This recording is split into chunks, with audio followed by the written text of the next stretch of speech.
حضرت عثمان غنی رضی اللہ تعالی عنہ نے اپنی ذات کو سامنے رکھا ہوتا یا اپنے اقربا پرور ہونے کا معاملہ رکھا ہوتا تو مان لیتے نا، لیکن آخر دم تک اپنے دربار پر بھی کوئی دربان نہیں ٹھہرایا۔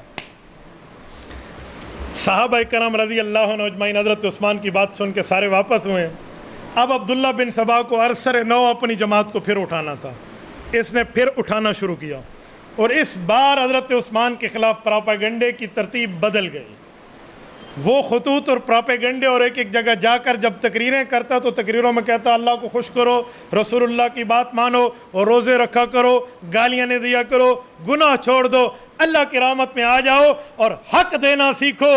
لوگ سمجھتے حق کا مطلب ہے بیٹی کو حق دو، بہن کو حق دو، اولاد کو حق دو، ماں باپ کو دو۔ یہ ایستا ایستا حق اور نکالنا شروع کر دیا کہ ایک بات کروں کا جی کا حکمران جاتا ہے تو اس کی اولاد کی لوگ قدر کرتے ہیں۔ رسول اللہ صلی اللہ علیہ وسلم دنیا سے گئے ہیں تو حضور پاک علیہ السلام کی اولاد نہیں تھی تو رشتہ دار تو تھے یار، حضور کا چچا عباس رضی اللہ عنہ موجود تھا، رسول اللہ کا داماد اور کزن حضرت علی رضی اللہ عنہ موجود تھا، ان کو خلافت کیوں نہیں دی گئی؟ یار عباس حضور کے چچا، ان کو دی جاتی، حضور کے خاندان کا حق مارا گیا۔ وہ حضرت علی کو دی جاتی، حضور کے خاندان کا حق مارا گیا۔ پہلے ابو بکر آ گئے، پھر عمر آ گئے، پھر عثمان اب قابض بیٹھے ہیں۔ یار کچھ تو سوچو، حضور کے خاندان کو نہیں جانتے؟ اوے تم اپنی نمازوں میں اللہم صلی اللہ کے بعد آل محمد پڑھتے ہو، آل محمد کے حقوق ضائع ہو رہے ہیں، اٹھو اور چلو مدینہ، وہاں پر جا کر بات کرو، علی کو اس کا حق ملے۔ یہ باتیں اس نے اب یہ پراپیگنڈے شروع کی اور یہ ترتیبیں شروع ہوئی۔ عام جو بندے تھے، نوجوان طبقہ تھا، وہ تو عام سوچنا اچھا یار واقعی حضور کی فیملی کو تو متاثر کیا گیا، ان کا تو معاملہ سامنے نہیں ہے، لیکن جو معاملے کی تہ تک جانتے وہ اس کو کہتے کہ ایک بات کہیں، جی ہاں نماز میں اللہم صلی اللہ محمد کے بعد وعلی آل محمد کہتے ہیں تو حضرت عباس اور حضرت علی آل محمد ہیں؟ جی ہیں، یقیناً ہیں۔ تو ان دونوں نے پوری آل محمد صلی اللہ علیہ وسلم سمیت تو ابو بکر کو خلیفہ مانا، ان دونوں نے پوری آل محمد سمیت تو حضرت عمر کو مانا، ان دونوں نے پوری آل نبی سمیت تو حضرت عثمان کو مانا ہوا ہے۔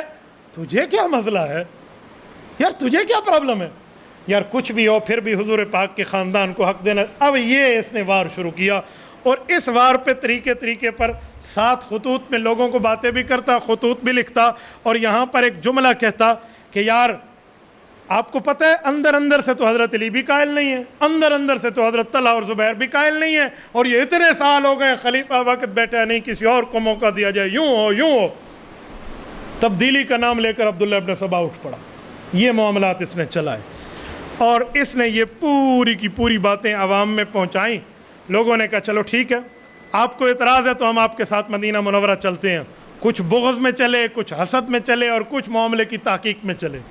اب جب مدینہ منورہ آنا تھا تو مدینہ آتے نا، اس نے مصر سے بندے لیے، سنیں اب، مصر سے، یمن سے، بحرین سے، بصرہ سے، کوفہ سے، جن کو بلوائی کہتے ہیں نا، ان کو لیا اور مدینہ منورہ سے 100 کلومیٹر دور جگہ پر ٹھہرا دیا۔ آپ لوگ یہاں ٹھہریں، وہاں کے حالات بڑے عجیب ہیں، خراب ہیں، ہم جاتے ہیں کوئی پتہ شتہ کر کے آتے ہیں۔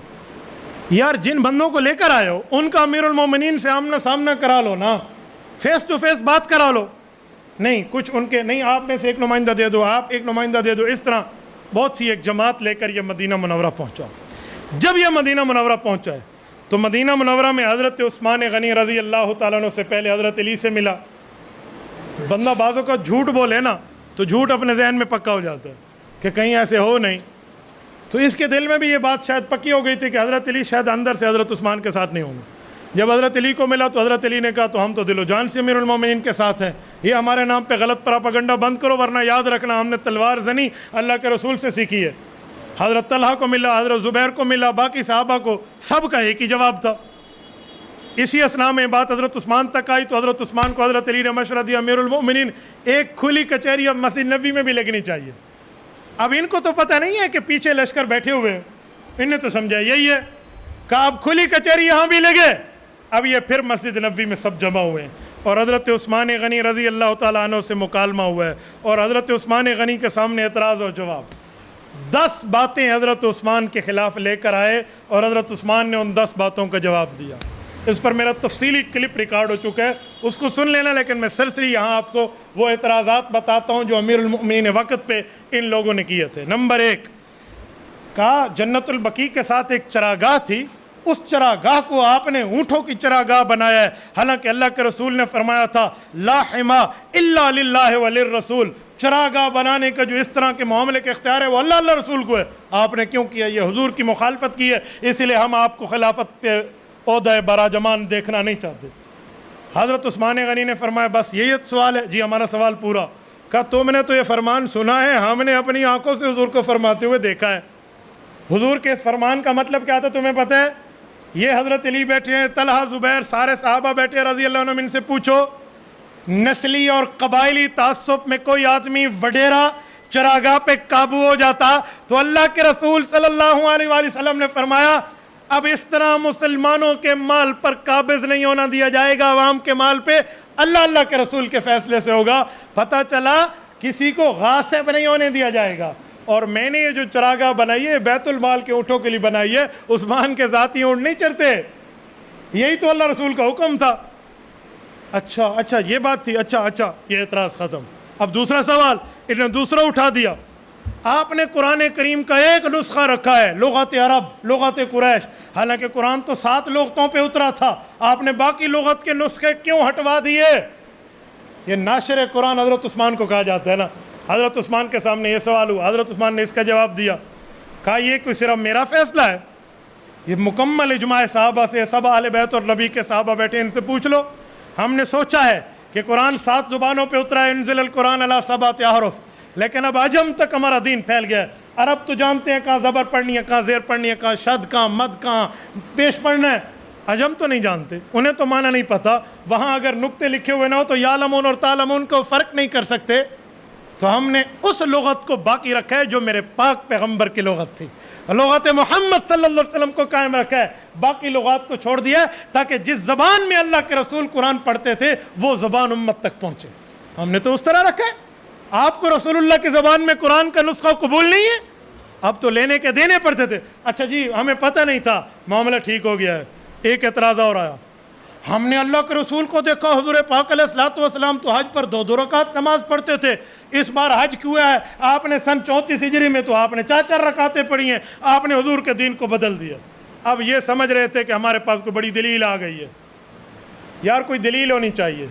میں آپ کو کہوں سرکل روڈ کو بند کرا کے خالی کرا دیا جائے اور ایک بندہ کہے ہٹ جاؤ، مال آ رہا ہے۔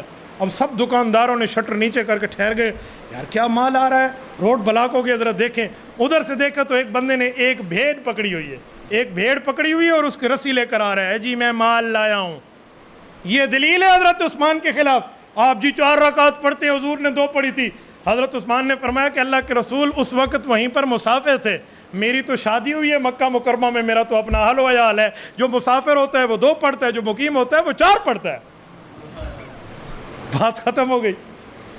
یہ اعتراض بھی گیا۔ ایک اعتراض اور آیا، حضور پاک صلی اللہ علیہ وآلہ وسلم نے ایک شخص کو جلا وطن کیا تھا جس کا نام حکم تھا، وہ آپ کے چچا تھے، حضور نے مکہ سے نکال کے اس کو طائف بھیج دیا تھا، حضور علیہ السلام نے جلا وطن کیا تھا، آپ نے اسے مدینہ بلوایا ہے، کیوں بلوایا ہے؟ حضرت عثمان نے فرمایا آپ نے آدھا سچ سنا ہے، پورا نہیں سنا۔ حضور نے جلا وطن کیا تھا، چچا بھتیجے کے بارے میں میری اللہ کے رسول سے بات ہوئی تھی، کتنا عرصہ وہ جلا وطن رہے گا اور اس کے بعد واپس آئے گا۔ میں نے اللہ کے رسول سے عہد نامہ لے لیا تھا، جب 5 سال مدت پوری ہوئی، اب تو 15 سال ہو گئے، اب میری خلافت تھی تو میں نے چچا کو مدینہ سے مدینہ بلوایا ہے، مکہ نہیں بلوایا جہاں سے اللہ کے رسول نے ان کو بھیجا تھا۔ اس میں کون سی مخالفت ہے؟ جب مدت ہی ختم ہو گئی اور میرے پاس یہ معاملہ اور یہ حدیث اور یہ ترتیب۔ اچھا آپ نے پھر ان کو انعام کیوں دیا ہے؟ کہا میرا چچا ہے، اپنی جیب سے انعام دیا، کوئی بیت المال سے تھوڑی دیا ہے، بیت المال کا خازن بیٹھا، بلاؤ اس کو، پوچھو اس سے، میں نے کوئی بیت المال مسلمانوں کے پیسے دیے ہیں۔ آپ نے 25,000 دینار اس کے بیٹے کو دے کر اپنا منشی رکھا ہے، کہا جو اس کے بیٹے کو رکھوں یا بھتیجے کو رکھوں، جو خط اچھا والا ہوگا اس کو منشی رکھوں گا، پینٹر رکھوں گا، اس میں تمہارا کیا لینا دینا؟ اتنے پیسے آپ کے پاس کہاں سے آئے تھے؟ کہاں سے آئے تھے؟ کہ یہ پرانے صحابہ کرام اور اہل بیت عظام بیٹھے ہیں، پوچھیں ان سے، رسول اللہ صلی اللہ علیہ وسلم نے غنی کا لقب تو مجھے دیا ہے، میں تو احد کے فلاں موقع پہ تبوک کے موقع پہ اتنا مال اللہ کے رسول کی خدمت میں اپنی تجارت سے پیش کرتا تھا۔ حضور پاک علیہ السلام یوں درم اور دنانیر کو ایک ہاتھ پہ دوسرے ہاتھ پہ رکھ کے فرماتے ما ذر عثمان بعد هذا اليوم عثمان تو نے وہ نیکیاں کی ہیں, اللہ کو اسی برے عمل کا بدلہ تجھ سے نہیں پوچھے گا. یہ مجھے بشارتیں ملی ہیں, میں نے رسول اللہ کے دور میں بیر روما خرید کے وقف کیا تھا, یہودیوں کو ناک و چنے چبوائے تھے, حضور نے صرف اتنا فرمایا تھا مجھے اس کنویں کا پانی اچھا لگتا ہے, میں نے اپنا مال داؤ پہ لگا کے حضور کے گود مبارک میں وہ کنواں رکھ دیا تھا. مجھے تو اللہ نے پیدا ہی مالدار بنا کے کیا تھا. وہ ایک وقت آیا مجھے چاچا نے نکال دیا, کچھ عرصہ رہا میں بغیر مال کے رہا, پھر میں نے تجارت شروع کی ہے, رب نے میرے اندر برکت عطا فرمائی ہے مال کے اندر. تو میں کیوں نہیں دے سکتا, کیوں نہیں دے, میں تو پرانا ہدیہ دیتے ہوئے آ رہا ہوں, تو اس ہدیہ دینے میں تمہیں کون سے اعتراض ہے. یہ معاملہ بھی گیا. ایک سوال اور آ گیا, آپ نے چھوٹے چھوٹی عمر کے صحابہ کو بڑے بڑے عہدے دیے ہیں, کمال عثمان غنی کی ذات پہ. حیات نبوی کے اندر, زندگی پیغمبر کے اندر عمل کو پیش کر کے ان کا منہ بند کیا. کہ رسول اللہ صلی اللہ علیہ وسلم نے آخری لشکر کو تیار کیا تھا, ذرا اس کا نام بتاؤ. کہا جیش اسامہ. کہا اسامہ کا پورا نام. کہا اسامہ بن زید رضی اللہ عنہ. کہا اسے جیش اسامہ کیوں کہتے, اس پہ تو ابو بکر بھی تھے, عمر بھی تھے, اور یہ فقیر بھی تھا, ہم سب تھے, اسے اسامہ کے نام سے کیوں کہتے. کہا حضور پاک علیہ السلام نے انہیں امیر بنایا تھا حضرت اسامہ کو, اس لیے اسے جیش اسامہ کہتے ہیں. حضرت عثمان نے پوچھا کیا میں پوچھ سکتا ہوں, حضرت اسامہ کو جب حضور نے امیر بنایا تھا, اس پر ابو بکر عمر عثمان پر بھی امیر بنایا تھا اور ہمیں مامور بنایا تھا, حضرت اسامہ کی عمر کتنی تھی؟ ہاں جی 17 سال تھی. کہا شرم تمہیں نہیں آتی, رسول اللہ صلی اللہ علیہ وسلم باصلاحیت نوجوان کو اتنا بڑا عہدہ دیں کہ ابو بکر عمر عثمان اس کی ماتحت میں آ جائیں, اور میں باصلاحیت نوجوان کو عہدہ دوں, تمہیں کیا ہے؟ میں زبان رسالت سے دلیل لایا ہوں, توڑو اس دلیل کو. کہاں سے توڑتے یہ دلیل؟ یہ دلیل بھی گئی. چھٹا اعتراض, آپ نے عبداللہ بن ابی سرح کو 5واں حصہ دیا تھا مال کا. کہا وہ صحابی رسول ہیں, گورنر مصر ہیں, ان کا مقابلہ ہوا تھا اس بے ایمان عیسائی سے جس نے کہا تھا مسلمانوں کے سردار کو جو قتل کر کے لائے گا عبداللہ ابن ابی سرح کو, میں اس سے اپنی بیٹی کا نکاح کروں گا اور اسے آدھی سلطنت دوں گا.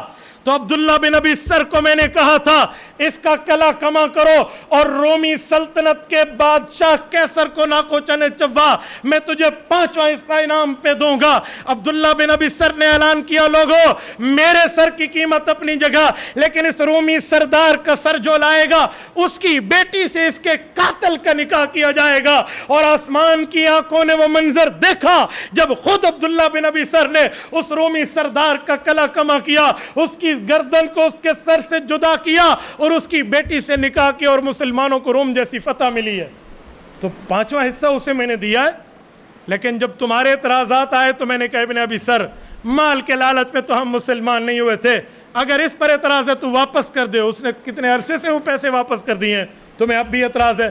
حق تھا اس سے زیادہ ملتا, حضرت ابو بکر عمر بھی دیتے تھے اس طرح کے انعامات کہ کوئی جنگی کام بہت اچھا انجام دے. تم تو گھر میں بیٹھے ہو, ان سرحدوں والوں کو سلام پیش کرو جو تمہاری حفاظت کر رہے ہیں, تم الٹا ان کے خلاف بات کر رہے ہیں. تو وہ بھی پیسہ واپس آ گیا, یہ اعتراض بھی ختم. ایک اعتراض یہ تھا کہ نہیں آپ, اچھا بہرحال اس طرح کے اعتراضات ہیں جو اعتراضات ہوتے گئے اور حضرت عثمان غنی ان کے جواب دیتے گئے, اور سارے جوابات میں لاجواب ہوئے. جب لاجواب ہوئے حضرت عثمان غنی نے کہا پوچھو اب تمہیں اعتراض کیا, اب بندے جو لائے ہو بات کیا ہے؟ ڈھڈو کڈو بلی تھیلے تو بہر مسئلہ کہہ رہے. مولانا میرا ٹائم تو پورا نہیں تھی گیا جی, میرا 9 بجے تک ٹائم تو کہہ رہے ہیں 2 منٹ اوپر ہے, میں مختصر اس کو پورا کر لوں. زندگی میں پتہ نہیں اگلی سال 18 ذوالحجہ کسی نے دیکھا یا نہ دیکھا, میرا جی چاہتا تھا کہ میں لگے اعتراض ایک بار کھیڑ کے رکھ دوں کہ رہتی دنیا تک یہ یاد رکھیں کہ تاریخ کی کتب حقیقت بتاتی کس کو ہے.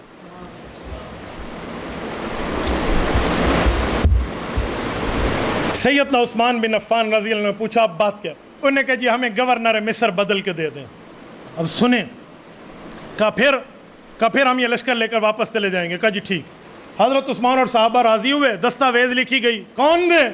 اب ان نے بندہ نکالا, حضرت ابو بکر صدیق کے بیٹے حضرت محمد بن ابی بکر رضی اللہ عنہ کو لے آؤ. اب دیکھو حضرت عثمان اور حضرت ابو بکر صدیق کے بیٹے کو لڑانے کی سازش.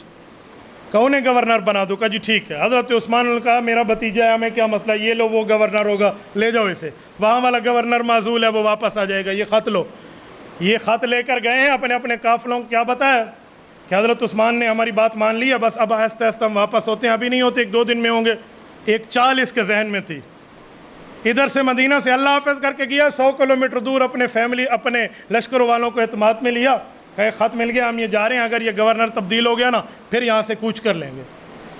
اب کوچ کر جاؤ نا، بات ختم ہے۔ کہا جی نہیں، دل میں کچھ اور بس رہا تھا۔ 1 سے 2 دن گزرے، ابھی راستے میں تھا کہ ہاں پڑ گئی اور وہ بندے واپس آ گئے۔ اور جی کیا ہو گیا؟ کہا عثمان غنی نے ایک خط ہمیں دیا ہے اور ایک خط خفیہ لکھا ہے اور ہم سے دھوکہ کیا۔ دوسرا کون سا خط ہے؟ کو یہ دیکھو دوسرا خط ہے، عثمان غنی کا خط، اس پہ لکھا ہوا ہے محمد بن ابی بکر جب مصر پہنچے نا، یہ ابو بکر کا بیٹا، اس کی گردن قلم کر دو۔ اب جس گورنر کو عہدہ ملا ہے اور وہ خوش ہے کہ میں گورنر بن چکا ہوں، اسے پتہ چلے جس نے تجھے بنایا ہے وہ تجھے قتل کرنے کا حکم خفیہ خط میں دے رہا ہے، اس کا اختلاف نہیں ہوگا۔ ابھی لوگ کہتے ہیں کہ محمد بن ابی بکر کو کیا اختلاف تھا؟ ان جیسے غلط فہمیوں میں مبتلا کیا تھا عبداللہ بن سبا اور اس کے کارندوں نے، ان جیسے معاملات میں یہ لے کر مدینہ پہ پھر دھاوا بولا ہے۔ یہ شہادت عثمان کا ثانیہ ہوتا ہے۔ یہ واپس آتے ہیں، ہاں جی آپ نے دوسرا خط لکھا۔ حضرت عثمان کہنے لگے اللہ حاضر ناظر ہے، اللہ کی قسم میرے علم میں بھی نہیں ہے، یہ میں نے نہیں لکھا، میرے علم میں نہیں ہے، مجھے نہیں پتا یہ کس نے خط لکھا ہے، کیوں لکھا ہے، کس لیے لکھا ہے۔ وہ گورنر بھی واپس آ گیا، ہاں آپ نے میرے خلاف لکھا ہے۔ لڑائی بڑائی ہوتی ہے، معاملات چلتے ہیں۔ ادھر جب لڑائی ہوئی تو حضرت عثمان غنی کو حضرت علی سمیت صحابہ نے مشورہ دیا، امیر المؤمنین یہ باغی بنتے جا رہے ہیں لوگ، اور فقاتل التی تبغی حتی تفیء الی امر اللہ، قرآن کا حکم ہے کہ انہیں قتل کر دیا جائے جب تک اللہ کے حکم کی بات نہ مانے۔ آپ ان کے سب کے سر قلم کریں اور اس زمین سے ان خناسوں کو پاک کر دیں، ان خناسوں سے اس زمین کو پاک کر دیں۔ حضرت عثمان فرمان لگے آپ کے جذبات اپنی جگہ، لیکن میرا حکم آنے تک انتظار کرنا، خبردار جو کسی نے کچھ کیا، بڑے بڑے اجلہ صحابہ کی بات نہ مانے۔ یہ السنہ امام ابو بکر خلال کی دیکھیں پہلی جلد، وہ فرماتے ہیں ہم نے دیکھا کہ حضرت علی اور حضرت عثمان اتنا غصہ ہوئے اس بات پہ کہ جو کچھ غصے میں ایک دوسرے کو کہنا تھا کہہ ڈالا، قال ما قال۔ اور کچھ ٹائم بعد حضرت عثمان اور حضرت علی کی بات ایک متفق ہوئی تو دونوں نے ہاتھوں میں ہاتھ پکڑا اور مسجد نبوی میں اکٹھی نماز پڑھنے آئے جیسے ایک ماں باپ کی اولاد ہوں۔ آج جو صحابہ کی لڑائی بتاتے ہیں نا، وہ بات والا غصے والا راضی نامہ بعد میں نہیں بتاتا۔ یہ ابو بکر خلال رحمہ اللہ کی پوری تفصیل سنت میں موجود ہے۔ اختلاف ہو جاتا تھا تو ایک دوسرے سے اختلاف کرتے تھے، لیکن وہ اختلاف ہوتا تھا، مخالفت اور خلاف نہیں ہوتے تھے، وہ دوسرے کی عزت اور پگڑیاں نہیں اچھالی جاتی تھی۔ بہرحال حضرت عثمان نے حضرت علی کو اعتماد میں لے لیا کہ میں تمہیں کیوں لڑائی کا حکم نہیں دے رہا۔ جب سب صحابہ جب انہوں نے کہا امیر المومنین یہ تو اب کہتے ہیں ہم یہ کریں گے اور وہ کریں گے، آپ ہمیں حکم کیوں نہیں دیتے؟ حضرت عثمان نے فرمایا میں اپنی ذات کے لیے مدینہ کی زمین کو خونخوار ہونے نہیں دیتا، مجھے حضور نے حکم کیا تھا فَإِنْ أَرَادَكَ الْمُنَافِقُونَ أَن تَخْلَعَ فَلَا تَخْلَعْ لَهُمْ، جب منافق کہیں خلافت چھوڑ دے تو نہ چھوڑنا۔ اس موقع پہ حضور نے مجھے لڑنے کا حکم نہیں دیا، میں لڑوں گا نہیں چاہے میں شہید ہو جاؤں، اور میری شہادت تک تمہیں میری طرف سے حکم ہے کہ تم نے ان کے خلاف کوئی کام نہیں کرنا۔ اس سے زیادہ نرمی کہاں سے لاؤ گے؟ اے بدگماں یہ درد دل کوئی دیکھنے کی چیز ہوتی میں رکھ دیتا تیرے آگے کلیجہ چیر کر اپنا۔ اس سے بڑا حضرت عثمان غنی رضی اللہ تعالیٰ عنہ کی بردباری کا کیا مقام ہے؟ سیدنا معاویہ بن ابی سفیان کی بردباری بڑی مشہور ہے، لیکن عثمان کی بردباری بھی اس سے کم نہیں ہے۔ حلیم الطبع آدمی ہیں حضرت عثمان غنی رضی اللہ عنہ، اس موقع پہ بھی انہیں سمجھاتے رہے، حلف دیتے رہے کہ میں نے نہیں کیا، میں نے نہیں۔ گھر کا محاصرہ ہوتا ہے، باہر نہیں نکلنے دیتے، مسجد نبوی کی نمازیں موقوف ہیں، یا یزید کی دور میں ہوا ہے مسجد نبوی کی نمازیں موقوف، یا ان جیسے بے ایمانوں کے دور میں ہوا جن نے حضرت عثمان کے گھر کا محاصرہ کیا۔ اب صحابہ کرام حضرت عثمان کے پاس آتے ہیں، کوئی پانی کی چیزیں کوئی باقی چیزیں تو وہ نہیں لانے دیتے، اور صحابہ کرام لڑتے ہیں تو ایک دوسرے کہتے ہیں جی لڑنا نہیں، امیر المومنین نے منع کر دیا، اب کیسے لڑیں گے؟ گھر میں جو اشیاء خرد و نوش تھی وہ آہستہ آہستہ ختم ہو گئی ہیں۔ یہاں البدایہ کی روایت اٹھائیں، اللہ کی قسم دل دہل جاتا ہے۔ حضرت علی المرتضیٰ اپنے کندھے پر چھوٹا مٹکا اٹھا کر لا رہے تھے کہ ایک بلوائی نے تیر مارا اور وہ مٹکا ٹوٹ گیا۔ حضرت علی المرتضیٰ کی آنکھوں سے آنسو آ گئے، گویا الفاظ کا مطلب یہ تھا کہ یار میں نے کوئی چوڑیاں گویا نعوذ باللہ تو نہیں پہنی ہوئی، لیکن میرے ہاتھ بند ہیں امیر المومنین کے حکم کی وجہ سے، ورنہ آج یہ میرا مٹکا جو امیر المومنین کا پانی لے کر جا رہا ہوں، ان کی جرت یہ توڑ کے دکھاتے، ان کی جرت یہ توڑ کے دکھاتے۔ کتنا عرصہ، علماء نے 40 دن کے لفظ لکھے ہیں۔ اس کنویں سے بھی پانی بند ہو گیا جس کنویں کو حضرت عثمان نے خرید کے مسلمانوں پہ وقف کیا تھا۔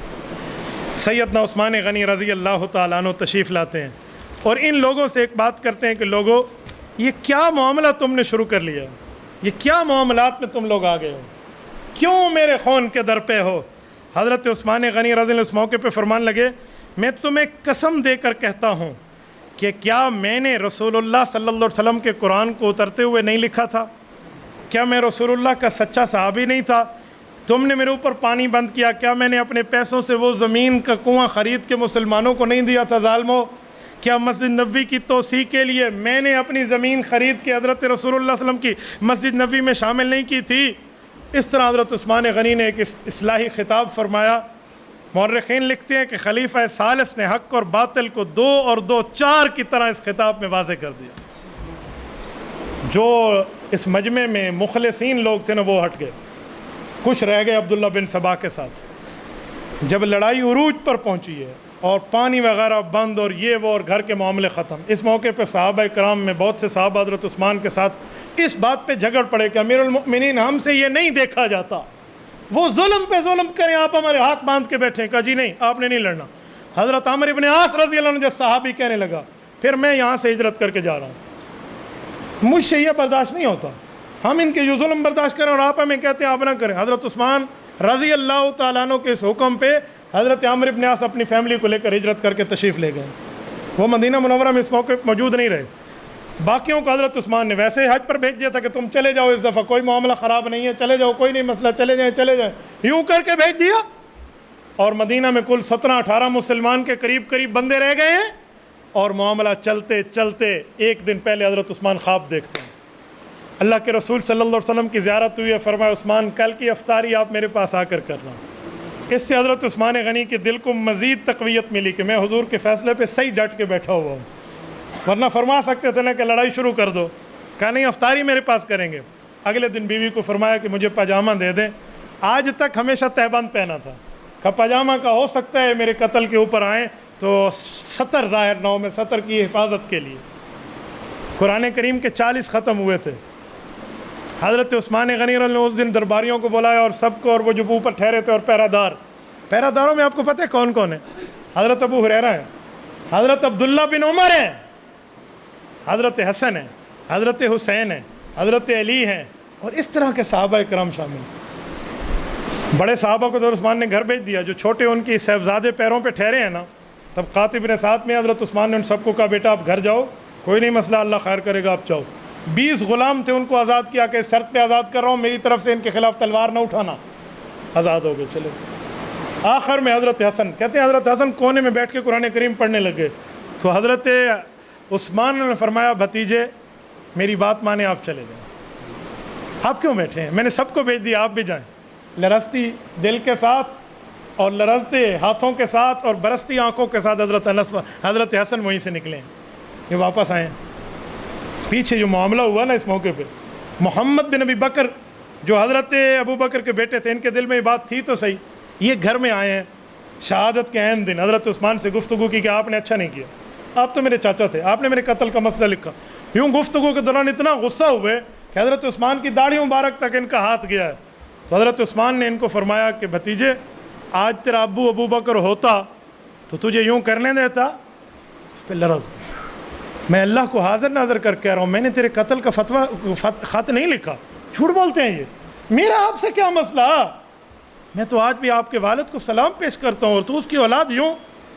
حضرت عثمان کی آنکھوں میں چھپے ہوئے سچ کو محمد بن ابی بکر نے دیکھا نا، کہا میں معافی مانگتا ہوں، یہ کہہ کر باہر نکلے، لوگوں کو کہا اے ذلیلو یہاں سے چلے جاؤ، جو میرا اعتراض تم نے میرے اوپر ڈالا تھا وہ اعتراض ختم ہو گیا، میرا دل صاف ہے۔ وہ اٹھ کے چلے گئے۔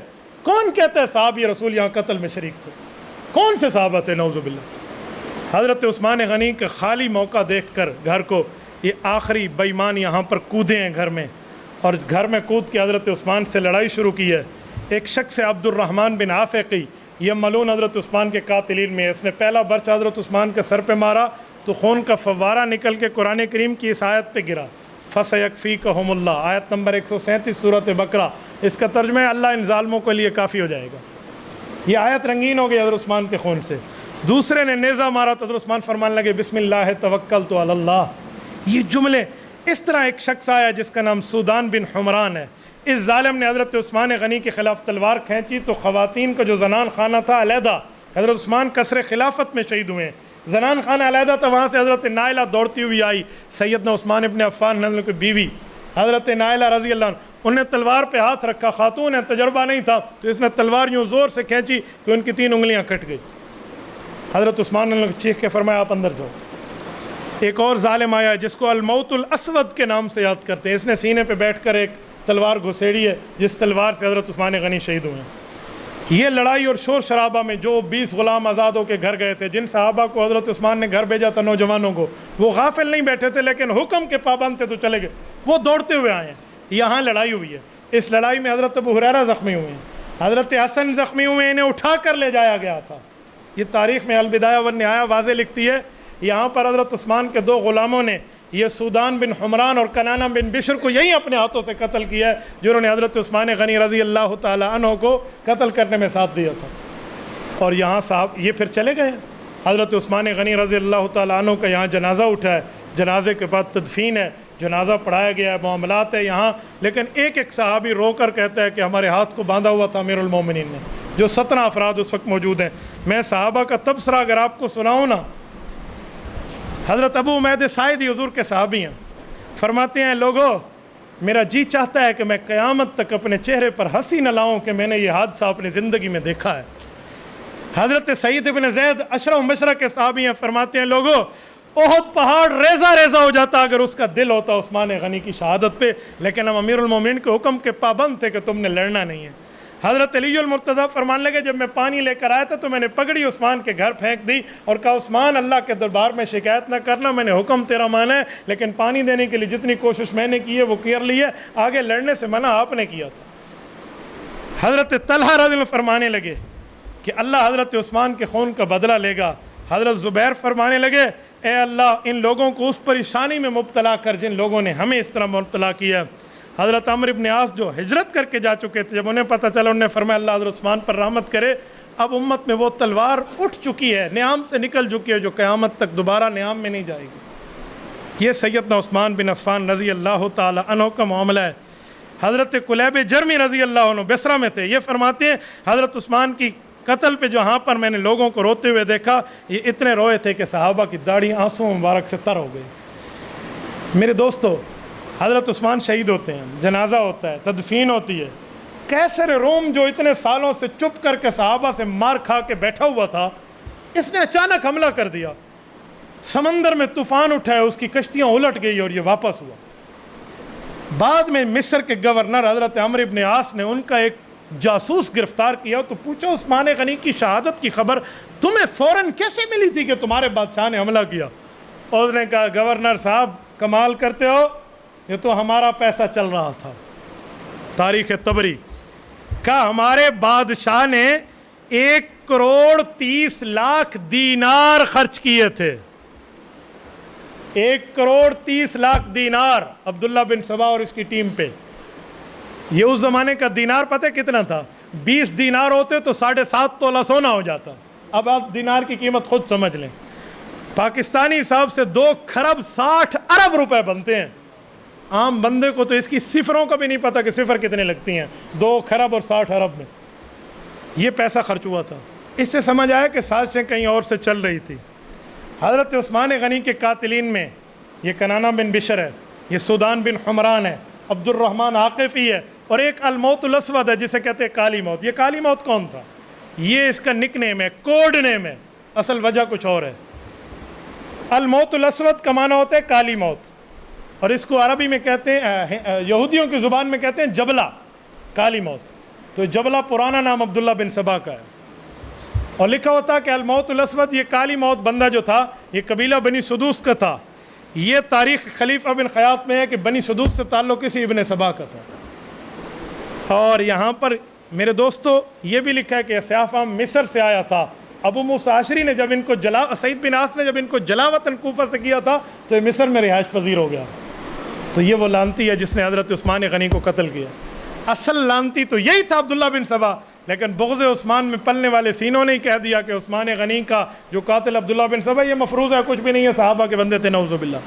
تو میں نے باتیں آپ کے سامنے رکھی ہیں، اور آخری بات کر کے میں بات کلوز کرتا ہوں۔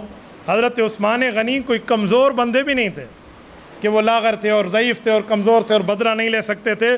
مسجد حرام میں جب توسیع ہو رہی تھی اور چند ظالم آئے تھے مسجد حرام اور بیت اللہ کی توسیع روکنے کے لیے، حضرت عثمان نے انہیں نشان عبرت بنایا تھا۔ یہ چند سالوں پہلے کی بات تھی۔ سیدنا عثمان غنی جب گورنروں کے فیصلے معزولی کرتے تھے پھر اٹل کرتے تھے اور فیصلے نافذ ہی کر لیتے تھے۔ حضرت عثمان غنی ضرورت کے مطابق سزائیں بھی جاری فرما دیا کرتے تھے، قوت کلام بھی تھی، بڑھاپے پہ لاغر بھی نہیں تھے اور حالات سے پوری طرح باخبر تھے۔ صبر ایک وجہ سے تھا کہ رسول اللہ صلی اللہ علیہ وسلم نے فرمایا تھا عثمان جو خلافت کی قمیص رب تم پہنائے گا وہ پہنا رکھنا، حتیٰ کہ مجھ سے ملاقات کر لینا، ان کے کہنے پہ نہ اتارنا۔ وہ حضور کے حکم پہ صبر کر رہے تھے۔ اللہ حضرت عثمان کی قبر پہ کروڑوں اربوں رحمت نازل فرمائے۔ سیدنا عثمان غنی رضی اللہ تعالیٰ کو ہماری طرف سے بہترین جزائے خیر عطا فرمائے۔